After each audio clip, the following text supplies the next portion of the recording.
If high-altitude mysteries keep you up at night, hit subscribe on The Story Beyond the Impact and tap the bell so you don't miss a single nightmare at 30,000 feet. My name is Avery Cole, flight data analyst and former cabin crew turned accident investigator. Most people don't know this, but the cockpit voice recorder doesn't begin with drama. It begins with the hum of life. A constant brown noise, pack fans, conditioned air, a faint rattle in the galley carts, and then voices layering on top like instruments joining a band. That night, when I pressed play in the lab, the band was cruising at flight level 300, Mach 78, indicated outside air temperature, 48 degrees, packs in auto, delta P around 7.8 psi. Their world was steady, sealed, normal. Altitude checked. 300, the captain said. Calm, late shift voice, coffee voice. Mach 0.78 set.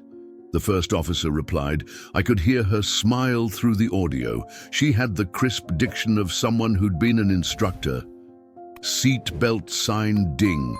A clack of a pen on a laminated checklist, paper crinkling. It was textbook cruise. And then the chime that didn't belong. Not the double chime we use for cabin calls, not the triple emergency. A single synthetic note you hear only when a gate agent touches the PA on a jet bridge to announce boarding. I have audited hundreds of tapes. I know the timbre of those chimes the way I know my own heartbeat. Hearing it at 30,000 feet was like hearing a doorbell in a submarine. Did you hear that? FO asked.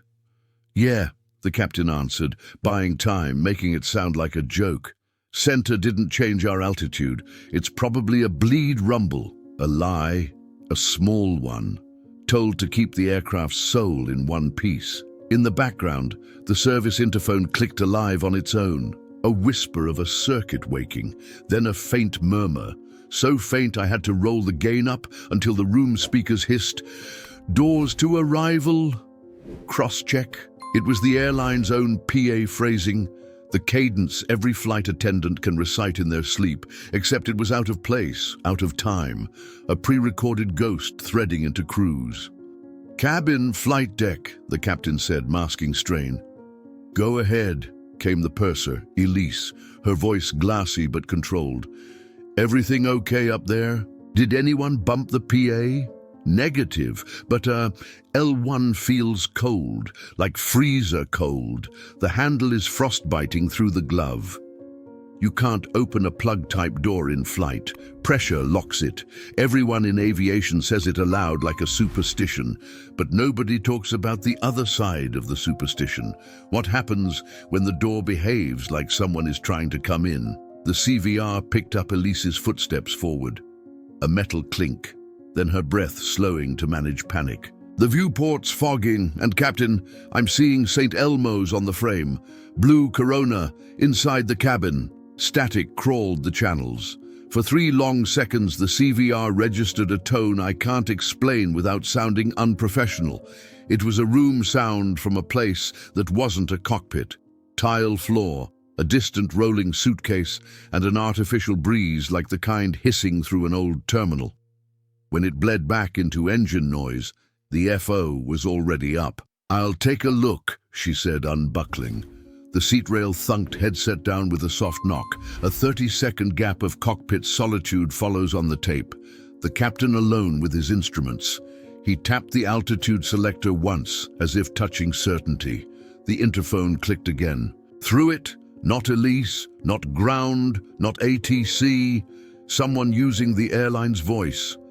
"Final call for Flight 709, boarding through Gate B17. The voice broke on the teen, like it was learning how to speak. I pressed stop in the lab and just stared at the orange recorder. Play again. Same sounds. The words weren't a glitch. They were intentional, even if there was no intention I recognized. "Captain," the FO came back on, breathless. "Don't laugh. It looks like a jet bridge is trying to dock with us. At the door. We're at 300. There's nothing there." "I know." A thin laugh, fear pretending to be humor. "But the curtain is pulling forward like there's a pressure gradient. And the PA is, okay, listen. She held her handset to the door. The CVR captured it, a metal belly expanding, a soft clunk like rubber bellows settling against a frame. Anyone who's worked a gate knows that sound. It means the world outside has reached you. The captain didn't say anything for 2 heartbeats. Then, "Elise, stand by at forward. Maya, back on the seat. We'll isolate the PA, pull the service interphone bus." They didn't pull the CVR breaker. Bless them for that. As the FO strapped in, something tapped the cockpit door from the flight deck side. No, not a knock. A pressure ripple, a hollow pulse in the wood veneer that the mic picked up as a thud with no source. Then the cold sound of a gloved hand pressing against glass, only there was no glass in the cockpit door, only laminate. It left no mark. It left a shape in the audio. A pause, the size of a hand. "Captain?" Elise again, smaller now. "They're speaking our words back to us. Who is they? I don't know." From outside, the sky crackled blue on aluminum. From inside the recorder, the past watched the present. Breath held. I've listened to tapes with alarms, with stall clackers, with human crying. This was worse. This was procedure getting answered. At 23:11:08 on the time code, the PA, in a voice composed of 100 fragments, said, "Cabin crew, disarm doors and cross-check." And the captain, who knew better than anyone that you never disarm in flight, whispered so low it would have been missed if not for the gain. "Don't open anything." The tape went on. So did the night. Investigators like to pretend we're immune, but I felt my throat tighten as I rolled into the next block. The CVR has a 2-hour loop. You live inside those hours until they live inside you. On screen, the spectral analysis glittered like a city at night. 2 spikes repeated throughout, the boarding chime and that dull clunk that meant a jet bridge sealing against a frame that isn't open to sky. "Cabin altitude nominal," the FO reported, regaining her seat. 7.6 psi delta, PAX normal, outflow valve stable. "Copy," the captain breathed. "We're going to treat this like interference. SATCOM, VHF? VHF quiet, guard quiet. SATCOM shows no call." The PA clicked anyway. "Group 4 may now board." It cut off as if embarrassed. Elise didn't wait for orders. "We've pinned L1, she said, and I pictured the absurdity. Safety pin jammed through a handle that cannot, must not move at this altitude. Cart is wedged against it, handles humming under my fingers. Autopilot tones ticked, that polite Airbus Boeing chime language airplanes use to talk to their crews. Altitude armed. Heading unchanged, everything else rigid. Outside microphones recorded a faint, dry crackle of St. Elmo's fire dancing across the nose like a halo gone wrong. "Center," the captain called, voice radio calm. 709, just confirming on course, negative anomalies. 709, radar shows you fine, Center replied. I could hear other flights behind the controller. Their world was ordinary. Ordinary didn't last. A third voice joined the interphone. It was the captain's, same timbre, same consonants, but saying words he hadn't said. "Cabin crew, doors to arrival and cross-check." On the tape you can hear him freeze, not with fear, with logic breaking. Hearing your own voice repeated by something without a mouth is a special kind of violence. "Maya, pull PA horn, shut off," he ordered, reaching for anything labeled. "Horn cut," she confirmed. The cabin went silent. The thing adapted. The boarding chime came from the floor instead, under the aisle, a vibration the CVR picked up through its shock mounts. Not sound, intention. "L1 is frosting the galley counter," Elise said, still trying to keep her voice in the professional register. "Passengers can see their breath in row 2. The viewport shows..." Look, I know how this sounds. The viewport shows a carpet and chairs where the night should be. The FO didn't laugh this time. "Copy." Then, softer to the captain, "She's not prone to dramatics. I'm not either, but the lab felt smaller." I rolled back the last sentence 3 times, listening for a trick of angles. There wasn't one. The aircraft sighed. Not a cabin leak, not a pack surge. The sigh made the hair lift along my arm, a pressure voice that wasn't weather. The jet bridge sound came again, a microsettle, closer to the recorder as if a mouth had pressed against the fuselage skin. I've stood inside those telescoping tunnels, felt their rubber collars kiss aluminum. Imagine that, except you're at altitude, wrapped in night, and someone is announcing your boarding group from a place that isn't on the map. "Cabin," the captain said. "We are in flight. Doors remain armed." "That's an order." "Copy armed," Elise responded, and she said it like a prayer. "We're chanting procedures. It helps." I wanted to reach into the tape and tell her I believed her. Instead, I watched the acoustic trace of her voice making castle walls. Then came the knocks. 3, evenly spaced, not on the cockpit door, on L1 through Elise's handset. Thumb, thumb, thumb. And after the third, a whisper like air through a keyhole, "Let us in," but not in any language I know, more like the shape of those words wrapped around the syllables of crosscheck. The FO tried a lever we almost never touch in anger. EMA on cockpit keypad. 30 seconds to unlock the reinforced door from outside. The beeper counted down on the CVR, sterile and logical, while the rest of the machine turned mystical. At 0, the deadbolt thunked. She cracked the door not to admit anyone, only to assert control. Her headset rasped against the armrest as she leaned. "Flight deck secure." Elise's voice went child small in that instant, and that's the moment that has followed me into sleep. It's learning our words. What is? The door. I paused the tape for the second time that night. The lab's clock hands didn't move. When I pressed play again, the last minute of the block didn't scream. It did something worse. Reasoned. The PA switched to the captain's exact cadence. Cabin crew, disarm slides and cross-check. The captain answered loud enough to imprint on the tape and, maybe, on whatever was pressing its rubber throat to our metal. Negative. Slides armed. Cross-check armed. No arrival at altitude. The audio floor dropped. Even the engines felt like they were holding a breath. A soft skittering passed along the ceiling panels above row 2, as if something was crawling along a space that doesn't exist between liner and sky.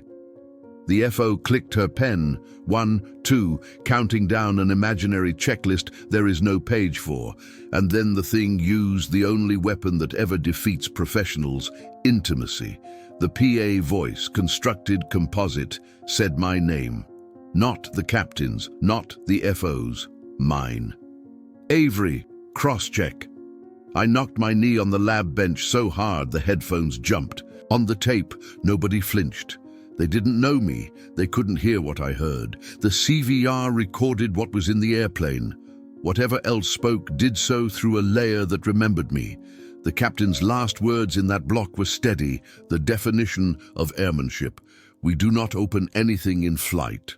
The tape clicked to the next segment. My hands shook anyway. "Pilot, crew, or avigeek?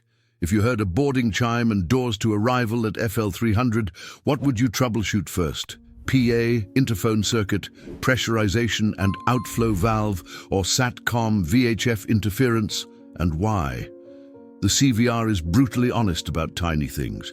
You hear the slip of a headset cup against hair, the half-swallowed before a readback, the way a checklist tab clicks when someone who's done it 10,000 times still respects it. In the next block of audio, the airplane sounded like a cathedral of checklists until something else tried to officiate. "PA horn remains cut," the first officer said, breathing through a smile she'd misplaced. "Service interphone isolated." I could hear her fingers on the audio control panel. "VHF 1 up, VHF 2 down, NTPA guarded." "Copy," the captain replied. "Let's keep VHF guard up. If there's an RFI source, we'll hear it on 1215. VHF guard, 121.5.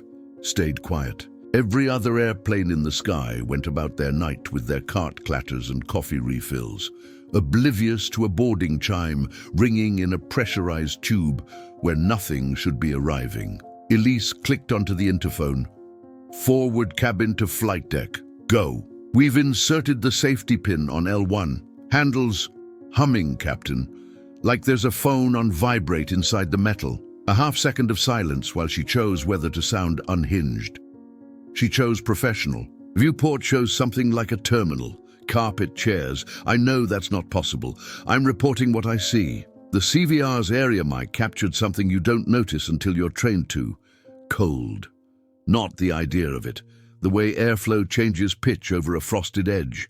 That hiss lives between 500 and 1000 hertz. I slid a finger along the spectrogram. There it was, an icy ribbon that hadn't been there before. Cabin altitude still 7.6, FO reported. Delta P steady at 7.8. Then the door is staying closed because physics says so, the captain said, steady like a keel. We treat the voice as interference. We'll brief contingency for pressurization in case the outflow valve decides to play dumb. That last sentence made me sit up. You can put the pressurization in man on an Airbus and drive the cabin vertical speed with a little thumb wheel. Make the outflow valve inch open or shut. You do it when something acts strange. The FDR later would show manual mode toggled for 23 seconds. On the tape, what you hear is the FO's fingertip rattling the ridges of the man VS control, then the captain's. Cabin VS 0, we hold here. Elise, again. This time with a clipped rhythm only lead cabin crew have when they're ordering reality to obey. Forward jump seat occupied by me. Aft reports R2 feels colder than R1. Floor path lights flickered, then changed direction. Changed direction? Arrows flipped, pointed aft. Have them seated, belts fastened. Already done. Passengers are calm. We're using neutral language. In the lab, I underlined that. Neutral language is the line between incident and panic. Something tapped the forward galley, not from inside the airplane, through it. A 3-count thud that vibrated the cart latches, then the boarding chime again, but wrong. It came from below the aisle, the way a baggage belt talks through linoleum. Whoever's playing, they're good, the FO said softly. Sound is routing through structures that aren't connected to the PA, or through the part of the airplane that believes, the captain muttered, too low for anyone but me and the recorder to hear. The aircraft printer woke. I could picture it, that cheap teletype clatter spitting out a thin strip of thermal paper. The CVR mic picked it up like rain on tinfoil. The FO tore the strip and read aloud. A car's AOC message, Gate B17 final call Pax. She stopped. It says Pax Elise. Elise answered with a breath the recorder caught and kept. Affirm I did not request a rebook. She laughed once, a brittle thing. I'm already on board. The printer rattled again, as if delighted by attention. Second message, FO said. Gate C9 reroute Pax Maya. That was her name. Okay, that's cute. Pull the ACARS CB if you have to, the captain said. We don't fly messages. We fly instruments. They didn't pull the breaker. I'm glad. The paper made an artifact you can pin to a timeline when memory fails. At 23:17:02, the CVR caught a squeal that every flight attendant knows by reflex. A lavatory smoke detector test tone, except nobody pressed the test. It rang for half a second, enough to paint fear across 100 brains, then died. Elise's report followed tight and clean. No smoke. Fault message flashed and cleared. Captain, the cold is, it burns. The metal stings through gloves. Copy, the captain said. Then he used the only weapon that belonged entirely to him, calm cadence. Scripts are for us, not for whoever's trying to talk. Cabin remains armed, cross-check armed. Nobody opens anything in flight. I knew that line would haunt his family. I also knew it's the exact sentence that protected everyone for the next 11 minutes. The boarding chime changed. It rang with an extra harmonic I've only ever heard through a jet bridge speaker when an agent's finger hovers before committing. And then, God help me, a sound no data recorder is supposed to hold. A jet bridge's rubber collar pressing against aluminum. A soft, intimate clunk that belongs to the ground. Elise, the FO said, headset against her jaw so the mic caught the change in her breath. What's the curtain doing? It's pulling forward, Elise whispered, embarrassed by physics disobeying. As if there's a hallway attached to us. The captain reached for old magic. Center 709, radio check. Loud and clear, Center said, oblivious. The airplane cocked its head the way only machines can, by changing nothing and daring you to say it did. The CVR recorded surfaces not moving. Sometimes that's the strangest thing of all. Listen, the FO said, holding her headset mic toward the overhead panels. On the spectrogram, I saw a ripple crawl left to right across the ceiling channels, the sound of fingers where no fingers are. Elise's voice arrived behind it. We are pinning R2 as well. Aft reports the same hum. Copy. All call in one, the captain said, and pressed the chime. 3 dings came back when he'd pressed one. The airplane had learned our codes and answered in plural. Elise, he said, we're going to write new words. Repeat after me. Doors remain armed at altitude. Doors remain armed at altitude, she echoed, and for the first time in that block, something retreated that wasn't air. I sat in my chair, aware of my own heartbeat, like it was a second metronome in the room. The CVR is a mirror. Tonight, it was also a shield. Every sentence that crew spoke built a wall the other thing couldn't step through without learning what it meant. The printer tried one more trick. Gate B17, now boarding Group 5. The FO didn't read it. She tore it into confetti. The recorder heard paper falling like snow. Then the cold scratched the cockpit door from the flight deck side, a light, irritated noise, as if a glove made of winter had misplaced its key. The captain's breath steadied so deliberately it made my eyes sting. Flight deck secure, he said. Cabin status. Forward, pinned and praying, Elise said, and let herself laugh for real this time. Aft, pinned, another voice said. Arrows still point backwards. We're ignoring them. The block ended with the most ordinary sound the night would ever hear. A child asking if they were almost there. The FO whispered almost, like she was promising the airplane as much as the kid. I pressed stop. The lab went back to fluorescent. My hand hovered over play for a count of 5. Then I dove again. If a haunting wants you to disarm a door at altitude, you don't negotiate with the door. You negotiate with pressure. The next segment opened with the FO doing exactly what I would have done if I had her seat and her courage. Pressurization to man, she said. The Airbus bonged its polite, you touched something important. Cabin vertical speed, 0. Outflow valve commanded 1 degree closed. Confirmed, the captain said. He didn't have to say that he understood the theater. If the airplane felt like departure instead of arrival, maybe the script that kept telling them to disarm would lose its place. The CVR is deaf to the outflow valve itself, but not to consequences. The flow noise in the area mic smoothed by a measurable fraction. You could see it as a narrower band in the spectrum. Humans can't pick that out consciously. Crews can feel it in their teeth. Cabin flight deck, the captain called. We're going to run an inverted briefing. I need your voice. Standing by, Elise said, already knowing. Say armed when I say door. Say seated when I say passengers. We'll keep it clean. His tone turned ritual because that's what rituals are for. Door. Armed.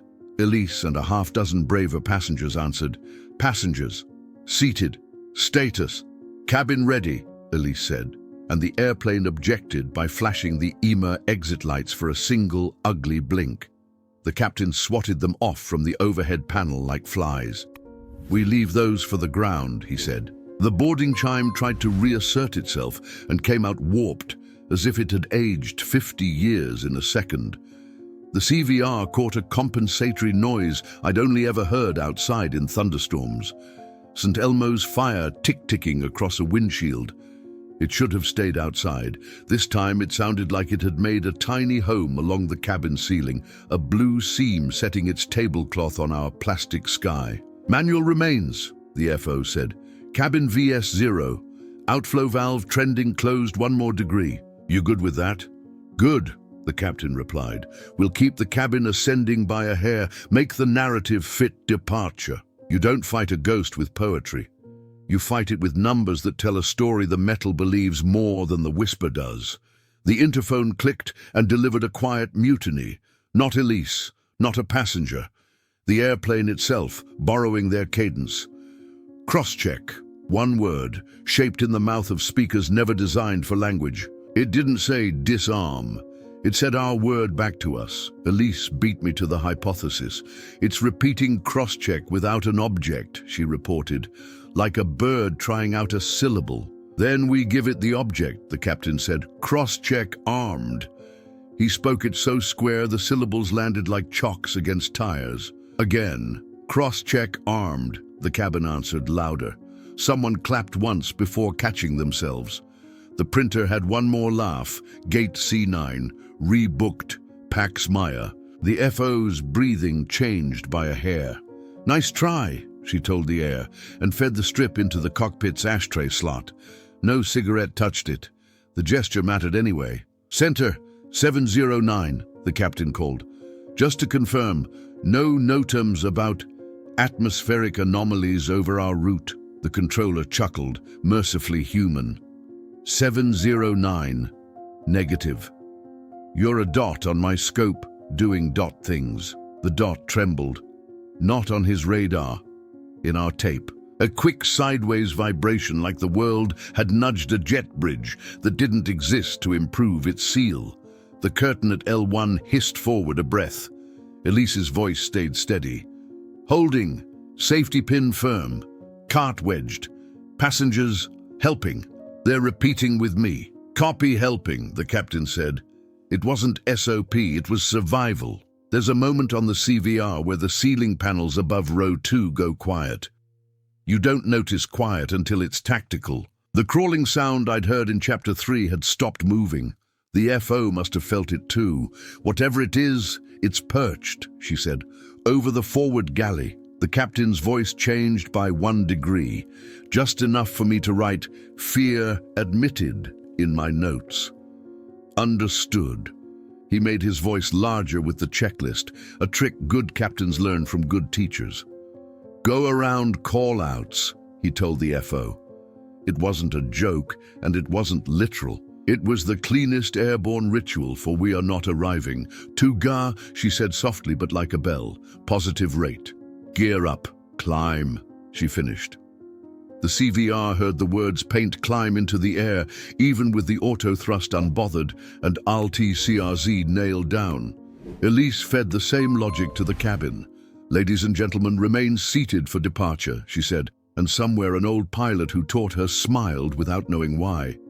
The airplane sulked. The EMA exit lights flashed bright again for a beat, then stayed out. The boarding chime rang a last time, now so faint it sounded like a toy on the other side of a wall. A child asked, "Are we leaving then?" Elise answered with grace that made my throat hurt. "We're staying where we are until it's time." The CVR recorded a different knock next. Not the door, not the ceiling. Low, from the belly. Thumb. The FO whispered, "Cargo?" The captain didn't answer. He didn't need to. We all know the belly can sound like a second house with its own hallway. If the other place had a baggage belt, it might try the floor next. "Cabin," the captain said, going formal to make the air obey. "Aviate, navigate, communicate. You keep the people with you. We'll keep the metal with us." The FO breathed a smile back into her voice. "Manual to auto," she said, easing the pressurization back. The airplane accepted the handover like a proud dog, letting the leash slip through your fingers. Cabin VS steady, outflow valve back where it wants to be. Then the thing used the foulest trick of all, intimacy at scale. The PA took a breath I recognized only because I'd listened to the captain for 20 minutes. It built his vowels, stole his consonants, and said, in a perfect imitation that could have fooled his own child, "Cabin crew, doors to arrival and cross-check." The captain's real voice stepped on top of it faster and truer. "Negative. Doors remain armed. No arrival at altitude." Silence. Not peace. Coiling. I braced in a chair an ocean away. The block ended on 3 sounds that will never leave me. The first, a single careful clunk along L1's frame, like a jet bridge giving up. The second, paper being torn into a calmer future. The third, Elise whispering into the handset as if the airplane itself needed to hear her pray to physics. Armed. Cross-check armed. Armed. And the tape rolled on. On the next block, the airplane sprouted a basement. The CVR's low end filled with a throb I know from ramp nights, belt loaders backing, a cartwheel squeaking, the rubber kiss of a tug easing to a stop. None of that exists at FL 300. The spectrogram showed it under 150 Hz, a slow river running beneath the cabin's neat grid. Aft feels colder than forward, Elise reported. R2 handles humming. We've pinned it. Cart wedged across the galley as a brace. Copy, the captain said. Nobody stands. Nobody touches an overhead. The floor path lights blinked.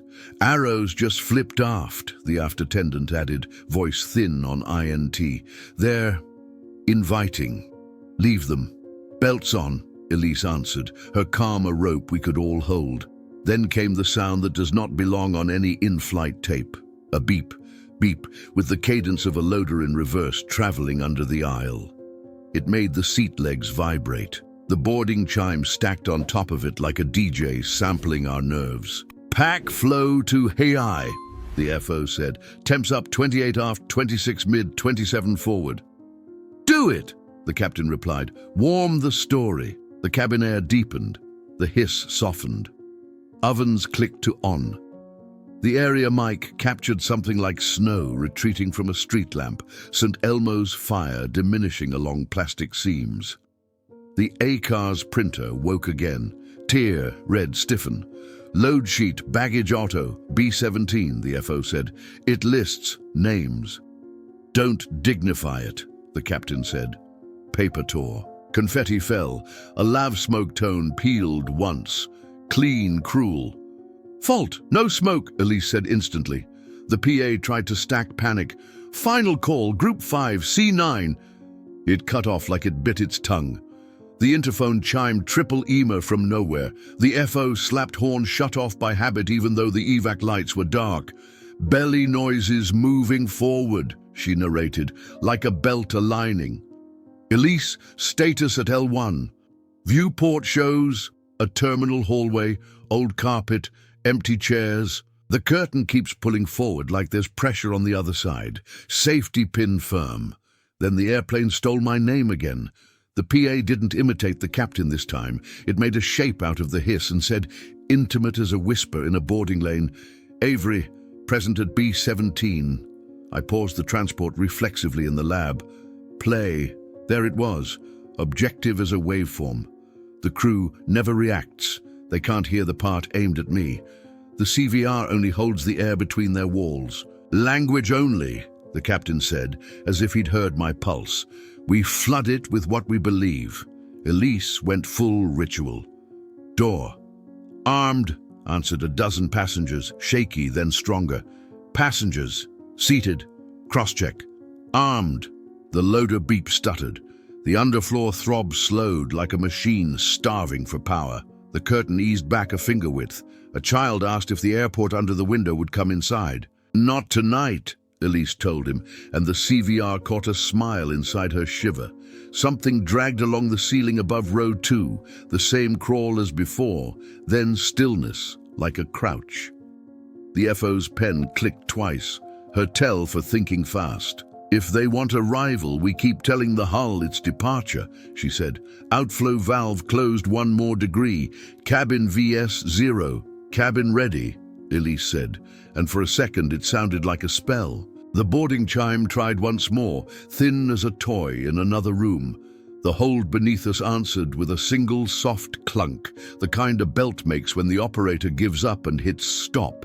The block ended on Elise's whisper to the metal, armed, cross-check armed.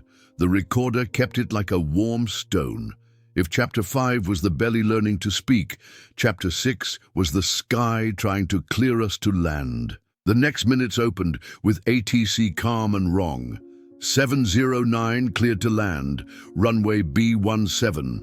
Not a frequency, not a human. The vowel color was ours, spliced from our own tapes and fed back through the cabin speakers. Guard still quiet, the FO said. VHF 1 normal, that call didn't come from radios. Copy, the captain answered. Unable, not arriving. We stay in cruise. He built a tower of ordinary on top of the absurd. Cabin, flight deck, prepare for departure chant. Elise didn't even ask why.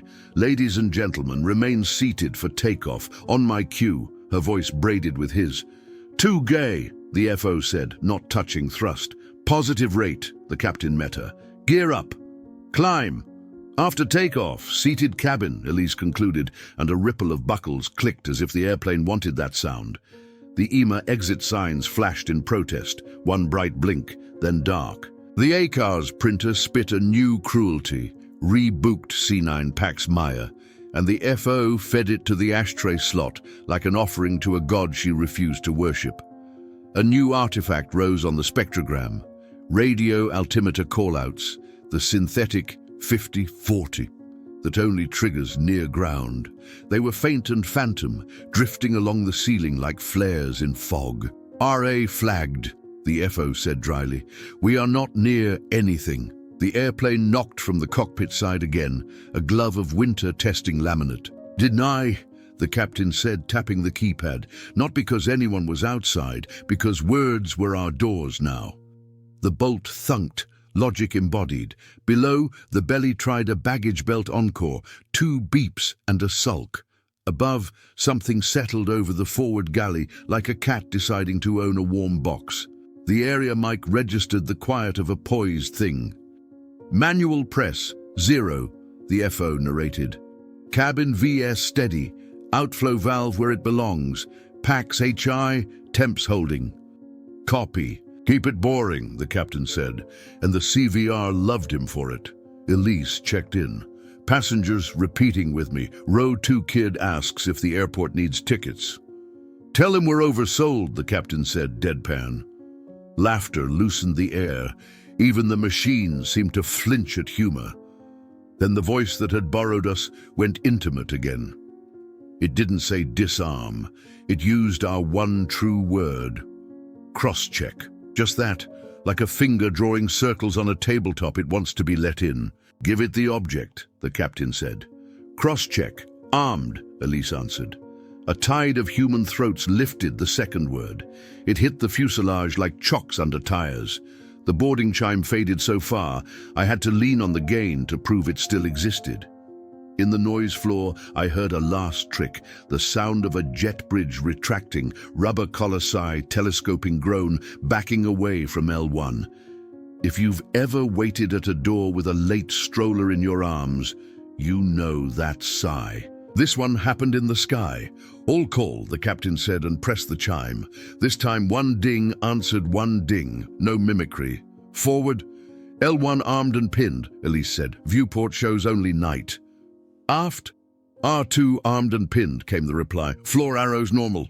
The CVR took a breath with the crew, the first ordinary breath since the cold began. And then, because the night wanted one more souvenir, the PA shaped a final sentence out of stolen syllables and pointed it at me through time. Avery, cross-check, present. I pressed stop in the lab because my hands did it on their own. When I hit play again, the captain's last words in this block steadied me more than coffee or prayer. We do not open anything in flight. The tape rolled. The hour still had teeth. The next block opened with a clearance that didn't belong anywhere on a chart. 709, turn right, heading 180, descend and maintain 3000, cleared ILS B17. The voice rode the cabin speakers, not VHF. Its timing was perfect. Its source was fiction. Guard remains quiet, the FO said, cool and clipped. VHF 1 normal, no ATC on either side. Copy, UNABLE, the captain answered. To the airplane as much as to me, decades later. We stay in cruise. LTCRZ. Outside, mics scratched with dry St. Elmos along the nose cone, static, crawling like blue ants. Inside, the recorder picked up the tiny hydraulic sigh of nothing changing. No speed brake, no flap motor, no gear clunk. A descent without movement is a superstition trying on a uniform. Elise called from forward. Viewport at L1 shows a terminal again, rows of vinyl chairs. The jetway shadow is shifting. Safety pin. Set. Cart wedged. Handle hum continues. The instruments behaved. The narrative didn't. Radio altimeter call-outs, 500, 400, ghosted along the ceiling in a child's whisper. The FO flicked the LS annunciation off in disgust. RA flagged. We are not near terrain. She forced normalcy back into the loop. PAX HI, cabin altitude 76, Delta P 7.8. The boarding chime tried a new costume, a tritone I know from gate door scanners when agents wand a boarding pass. It repeated soft, sharp from the aisle floor, like someone checking people into a flight inside the carpet. Cabin, the captain said, building walls with grammar. On my mark, departure chant. Elise didn't ask why. Ladies and gentlemen, remain seated for takeoff. Crew with me. 2JA, the FO said. Positive rate, the captain answered. Gear up. Climb. Cabin ready, Elise finished, and the airplane sulked. EMA exit signs flashed bright for a single heartbeat and died. The printer spat a clearance that made my scalp prickle. Cleared to land, B-17, Avery, present. The FO didn't read it. Paper tore. Confetti fell like snow the CVR could hear. A sound crossed the ceiling over row 2, a slow hand crawling the liner. It stopped above the forward galley and perched. The area mic recorded a hush with shape. Elise breathed through it. Passengers repeating with me. Row 2 child wants to know if we'll park inside the sky. Tell him we're holding short, the captain said, dry as dust. Laughter retuned the air. ATC, real ATC, finally flickered on the VHF. 709, how copy? Loud and clear, the captain replied, relief disguised as routine. Radar shows you steady on course. Affirm. The fake clearance doubled down in the cabin. Cleared to land B-17, winds calm. The airplane gave itself a little theater. Autopilot not changing pitch as the audio floor bent like a mirage. Elise's voice cut through with steel. Door. Armed. A dozen passengers answered. Passengers. Seated. Cross-check. Armed. Something under the floor answered with a single tired clunk, like a belt loader admitting defeat. The jet bridge sigh at L1 weakened, rubber collar letting go of aluminum you should never hear touch at altitude. Then came the trick that made my hand shake on the transport. The PA spoke in the captain's exact cadence, but the sentence was new. Avery, say cabin ready. The crew heard only the ordinary part. Cabin ready. The captain, real, answered with the only words that fit in physics. Cabin stays ready. We are not arriving to a place that isn't there. The boarding scanner tones dwindled like a battery dying. The fake radio altimeter fell silent. The block clicked over with the sound of 100 buckles breathing as people touched them to make sure they still existed.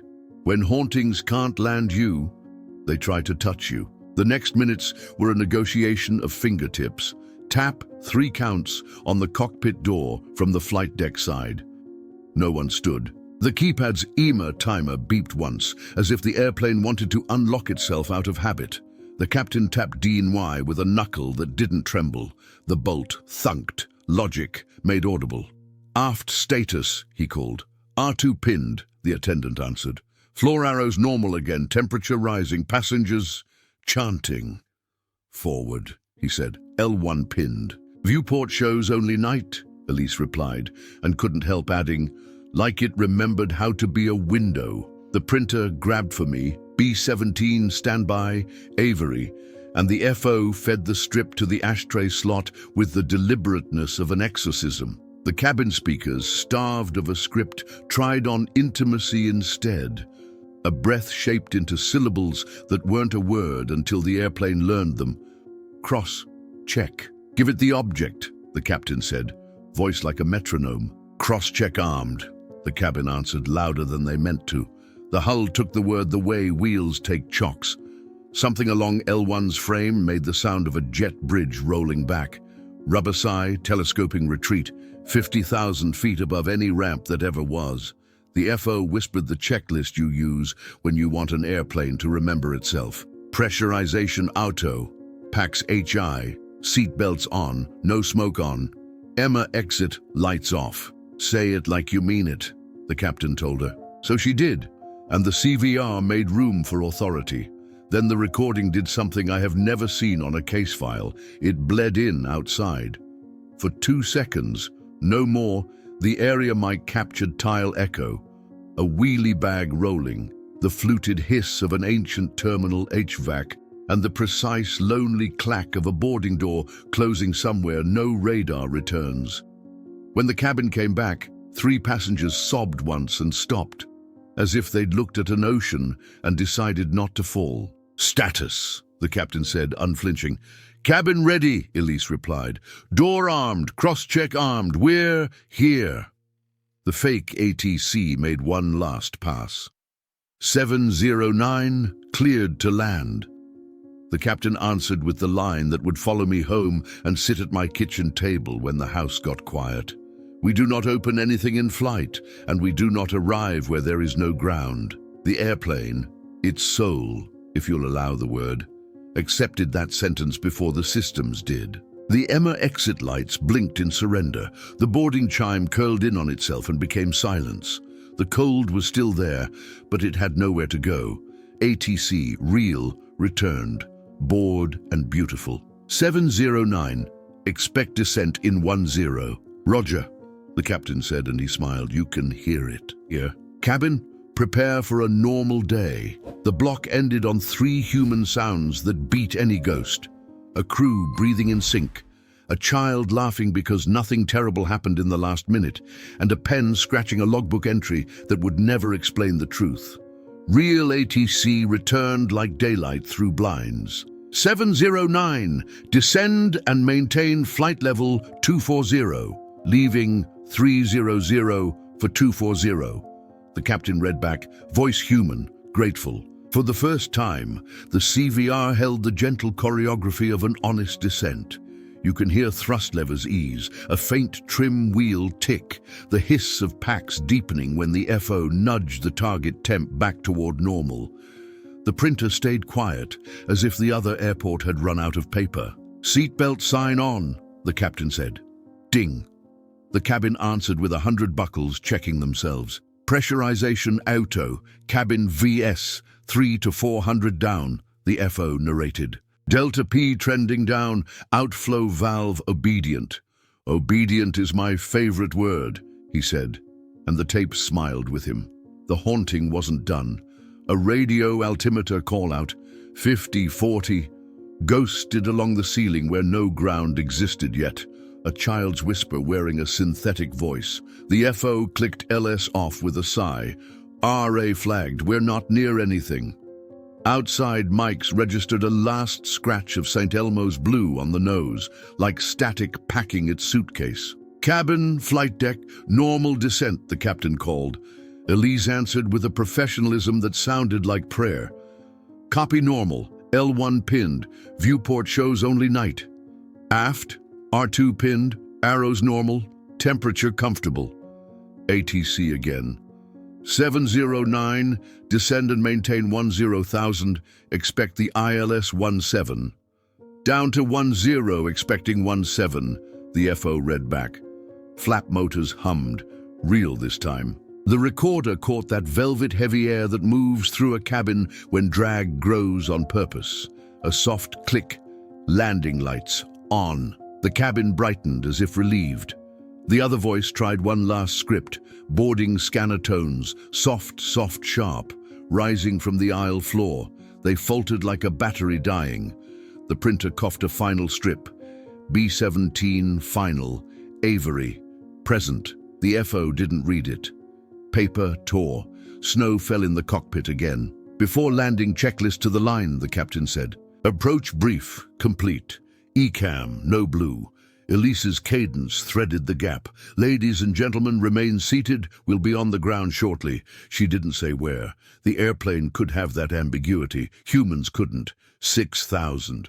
The wind played fingers along the skin. Honest turbulence, not the moral kind. The FO laughed once, a small animal let out of a trap. "I can feel the city." "Join the localizer," ATC said. Needles centered. "Cleared ILS 17. Cleared 17, the captain read, and the ghost inside the PA copied the cadence perfectly.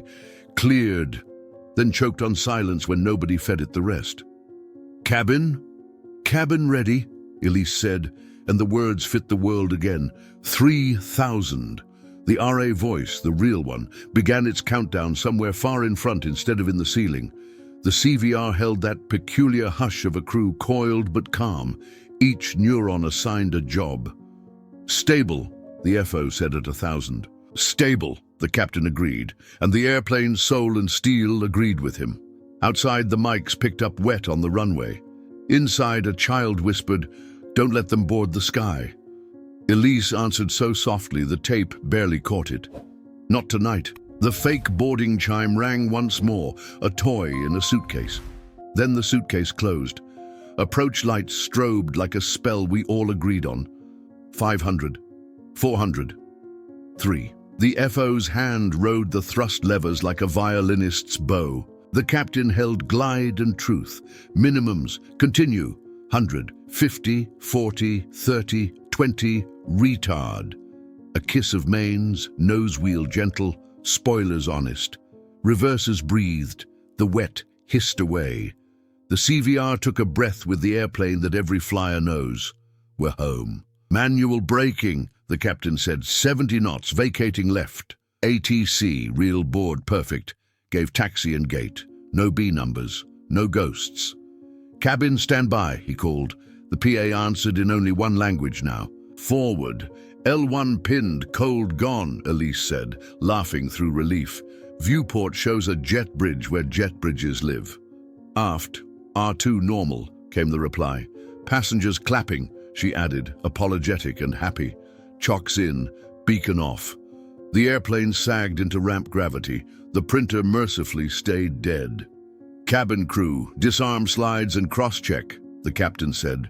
And for the first time in 2 hours, it was the right sentence, at the right altitude. Elise's handset transmitted the sound of a small metal miracle, a safety pin leaving a handle. L1 disarmed. Cross-check good. Latches thunked. The cart rolled back from the door like a knight standing down. The jet bridge kissed aluminum with the sound that had terrorized the night and found forgiveness in daylight. The forward door opened. Ramp air, warm, kerosene sweet, stepped into the cabin like a living thing. Ground waved. People cried for reasons with names. Passengers deplaned past a crew who had fought an airport made of language and one with better language. One child showed Elise a toy plane with cross-check scribbled on its wing in marker. "Can I keep it?" "It's yours," she said. It helped. Shutdown clicks dwindled. The CVR recorded mundane, switches, zippers, a sigh. Then the captain made the sentence the headline lied about, because it wasn't a threat, it was a vow that saved everyone. "We do not open anything in flight." The tape clicked on into silence. In the lab, I took the headphones off and found the room too large. I logged times and call-outs, fixed redactions, noted that the paranormal leaves lousy chain of custody. Then, in a building that had never smelled like ramp air, an ancient HVAC whisper passed the ceiling tile above my desk. A thermal printer on the shelf, dead for years, woke and fed out one pale tongue of paper. Gate B17. Final call. Pax Avery. I tore it off and folded it into a neat square and slid it under the recorder like a shim. The room's hum changed by a hair, the way a pressurized hull feels whole when the door is armed. I hit play again because engineers always do. The last breath on the tape was Elise's, a smile woven into procedure. Cabin ready. Outside, the city breathed the way runways do when the ghosts clock out. Inside, the line that will haunt me forever stayed truer than fear, than rumor, than anything the other place could speak. We do not open anything in flight. If this investigation gave you chills, like the video, subscribe to the story Beyond the Impact and share it with someone brave enough to press play.